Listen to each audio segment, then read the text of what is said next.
warahmatullahi wabarakatuh. Perkenalkan, nama saya Nur Fadila dengan NIM A221-21151 kelas A. Saya merupakan mahasiswa program studi pendidikan biologi Fakultas Keguruan dan Ilmu Pendidikan Universitas Tadulako. Pada kesempatan kali ini, saya akan menjelaskan materi mengenai alat indera penglihatan pada hewan. Nah, sebelum kita mengetahui lebih lanjut mengenai alat indera penglihatan, terlebih dahulu kita mengetahui apa sih itu alat indera penglihatan. Jadi, mata merupakan indera penglihatan di mana proses penglihatan ini dibantu oleh beberapa komponen yang merupakan suatu sistem optik adaptif di mana lensa kristalin dapat berubah ketebalannya untuk membentuk fokus cahaya pada retina. Nah, terdapat dua komponen utama dalam sistem optik pada mata, yaitu kornea dan lensa, di mana keduanya ini berperan sebagai komponen refraksi dengan kekuatan terbesar. Nah, proses penglihatan dimulai dari masuknya cahaya ke kornea sampai dengan pembentukan bayangan di retina, di mana energi cahaya akan diproses menjadi sinyal elektrokimia yang akan dilanjutkan dan diproses di otak. Baik, selanjutnya itu adalah bagian-bagian mata. Jadi, bagian-bagian mata ini yang pertama adalah bola mata. Jadi, bola mata dikelilingi oleh 3 lapis dinding. Nah, ketiga lapis dinding ini dari luar ke dalam, yang pertama adalah sklera. Jadi, sklera ini merupakan jaringan ikat dengan serat yang kuat, berwarna putih buram atau tidak tembus cahaya, kecuali di bagian depan yang bersifat transparan yang disebut dengan kornea. Nah, yang kedua itu ada koroid. Jadi, koroid ini berwarna coklat kehitaman sampai hitam. Koroid merupakan lapisan yang berisi banyak pembuluh darah yang memberi nutrisi dan oksigen, terutama untuk retina. Di bagian depan, koroid membentuk badan siliaris yang berlanjut ke depan, membentuk iris yang berwarna. Nah, di bagian depan iris bercelah membentuk pupil atau anak mata. Nah, jadi melalui pupil ini sinar masuk. Baik, selanjutnya adalah retina.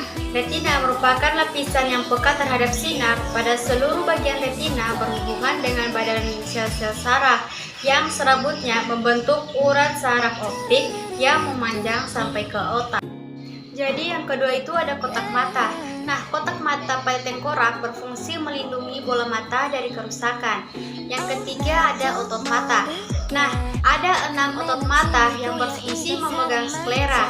Nah, 4 diantaranya disebut otot rectus. Nah, otot rectus ini dia berfungsi menggerakkan bola mata ke kanan, ke kiri, ke atas, dan ke bawah. Nah, yang keempat itu ada kelopak mata. Jadi, kelopak mata ini dia merupakan lipatan kulit tipis yang melindungi mata. Nah, kelopak mata secara refleks segera menutup untuk melindungi mata dari benda asing, angin, debu, dan cahaya yang sangat terang. Nah, yang kelima itu ada bulu mata. Jadi, bulu mata ini dia merupakan rambut pendek yang tumbuh di ujung kelopak mata yang berfungsi membantu melindungi mata dengan bertindak sebagai barir atau penghalang. Yang keenam itu ada kelenjar lacrimalis. Jadi, kelenjar lacrimalis ini terletak di puncak tepi luar dari mata kiri dan kanan dan menghasilkan air mata yang encer.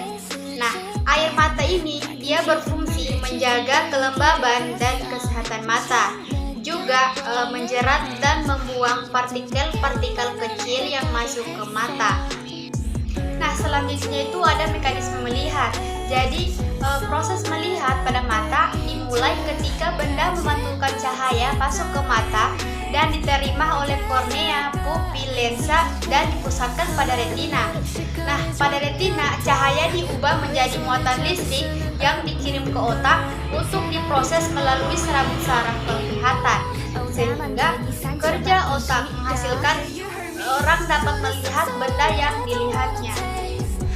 Selanjutnya adalah alat indera penglihatan pada hewan. Yang pertama adalah mamalia. Jadi pada umumnya semua jenis indera yang dimiliki juga dimiliki oleh mamalia. Nah, mamalia memiliki 5 macam alat indera. Masing-masing alat indera tersebut juga berkembang dan berfungsi dengan baik.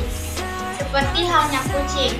Mata kucing dapat melihat dengan baik meskipun pencahayaan di lingkungan redup atau agak gelap pada malam hari.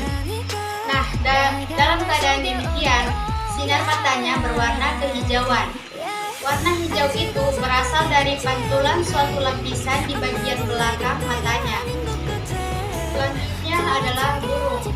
Nah, sebagian besar burung memiliki indera penglihat yang sangat membantu burung untuk mendapatkan makanan, menemukan musuh, maupun untuk terbang. Mata burung mampu berakomodasi dengan cara mengubah bentuk lensa matanya. Pada saat burung melihat benda yang jauh, lensa burung akan menipis. Sebaliknya, pada saat burung melihat benda yang dekat, lensa mata burung akan mencembung. Yang ketiga ada ikan. Jadi, indera penglihatan ikan terletak di kedua sisi kepalanya. Bola mata ikan tidak dilindungi oleh kelopak, tetapi dilindungi oleh selaput tipis yang penuh cahaya.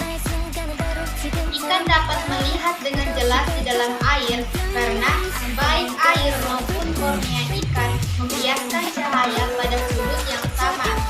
Nah, sel-sel saraf penglihatan pada ikan terdiri atas sel-sel batang dan sel-sel kerucut. Sel-sel batang menyebabkan ikan dapat melihat dengan jelas di tempat yang kurang menerima cahaya. Nah, ikan juga dapat melihat warna walaupun hanya sampai tahap tertentu. Yang keempat itu ada amfibi. Nah, pada amfibi misalnya katak, indera yang berkembang dengan cukup baik adalah indera penglihatan dan pendengar. Mata katak berbentuk bulat serta dilindungi oleh kelopak mata atas dan bawah. Bagian sebelah dalam mata terdapat membran niktitans, yaitu selaput tipis yang penuh cahaya. Nah, membran niktitans ini dia berfungsi untuk menjaga agar kornea mata tetap lembab ketika berada di darat dan menghindari gesekan ketika katak menyelam dalam air. Nah, hal itu dia merupakan bentuk penyesuaian sifat katak sebagai hewan amfibi. Tetap lensa mata katak itu tidak dapat berakomodasi. Oleh karena itu, katak hanya dapat melihat benda dengan jarak tertentu saja. Baik, itulah tadi penjelasan materi mengenai alat indera penglihatan pada hewan. Kurang lebihnya saya mohon maaf. Saya akhiri wabillahi taufiq wal hidayah. Wassalamualaikum warahmatullahi wabarakatuh.